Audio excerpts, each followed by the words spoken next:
Welcome to African Today, the voice of a changing continent. We bring you the stories shaping Africa's present and future, from breaking news and bold analysis to culture, innovation, and voices on the ground.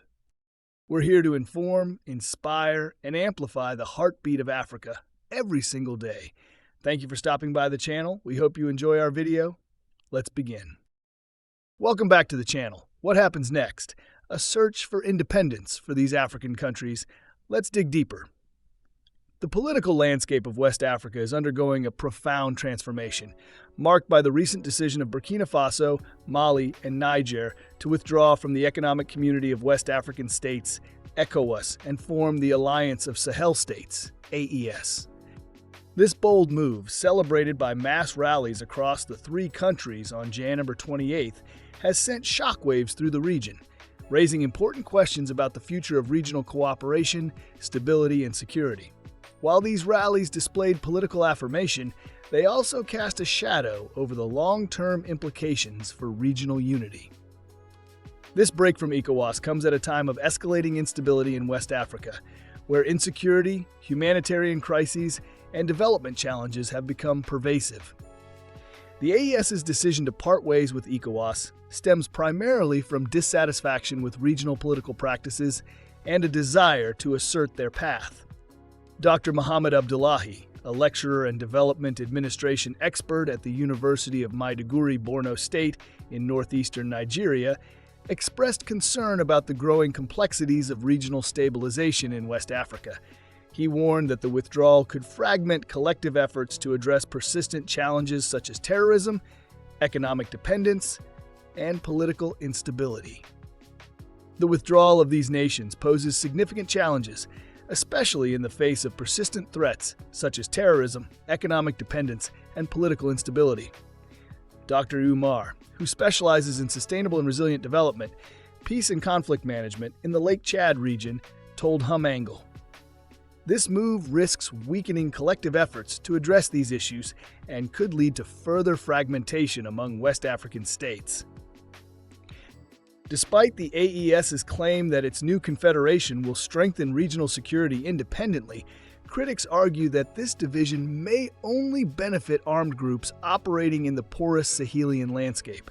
The absence of a united front could erode collective defense mechanisms, leaving individual states more vulnerable to external and internal threats. The economic ramifications of the break are also profound. ECOWAS has long provided a framework for the free movement of people and goods within the region. With the three Sahelian countries forming their bloc, the stability of trade and economic relations within the region is at risk. Restrictions on movement, trade, and border controls could further exacerbate economic hardship in countries already struggling with the consequences of conflict and humanitarian crises.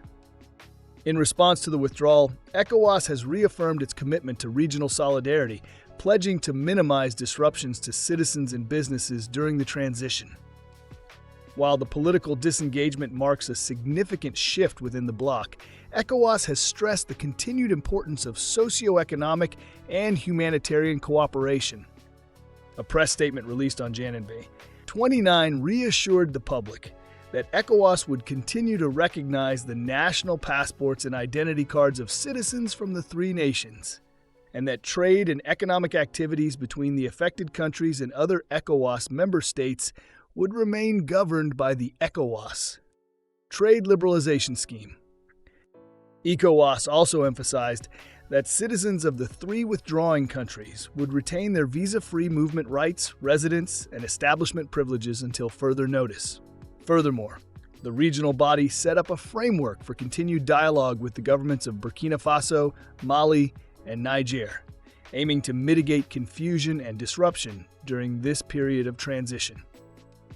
The right of visa-free movement, residence, and establishment in accordance with the ECOWAS protocols until further notice. Provide full support and cooperation to ECOWAS officials from the three countries in the course of their assignments for the community, the statement noted. The Commission has set up a structure to facilitate discussions on these modalities with each of the three countries. This message is necessary to avoid confusion and disruption in the lives and businesses of our people during this transition period, the statement added. Manpa Aliou Musa, a professor of political economy and public administration at the University of Maiduguri, described the situation as sad, while noting that the withdrawal comes at a critical time. It is a sad development, not only for the countries of the Lake Chad Basin, but also for the entire Sahel and sub-Saharan Africa. The entire region is engulfed in catastrophic human disasters triggered by resource-based violent conflicts, the effects of climate change, population explosion, and forced migration, he noted. Speaking on the implications of the exit and the formation of an alternative bloc, Professor Musa said, "This move has significant negative consequences in several areas. This will undoubtedly be a stumbling block to the hard-earned stability achieved so far. It will undermine regional efforts to combat trans-border crimes such as trafficking in small arms and light weapons, drug smuggling, and even human trafficking. This is particularly concerning given the porous nature of our borders and the deep social and cultural ties among communities, making it difficult to discern national identities," he said. Musa's concerns go beyond the present time. While highlighting the vision of the region's founding leaders, he recalled the efforts of the previous generation who contributed to establishing regional bodies like the Lake Chad Basin Commission, LCBC. Their main objectives went beyond managing the waters of Lake Chad. They envisioned regional integration and stabilization, demonstrating foresight and leadership. Even in times of relative peace, they were able to foresee the conflicts we face today, Professor Musa told Humangle. Similarly, Musa spoke about the potential impact of the three countries' exit on democratic governance across Africa, saying, "This development could embolden other countries to embark on military coups as it highlights the failure of strong deterrent measures against unconstitutional government changes." While the withdrawal of Burkina Faso, Mali, and Niger represents a significant challenge to the vision of regional integration, ECOWAS remains hopeful that dialogue will pave the way for future cooperation. Thank you for watching. I hope you enjoyed it. Please like and subscribe to help grow the channel. Until next time, see you soon.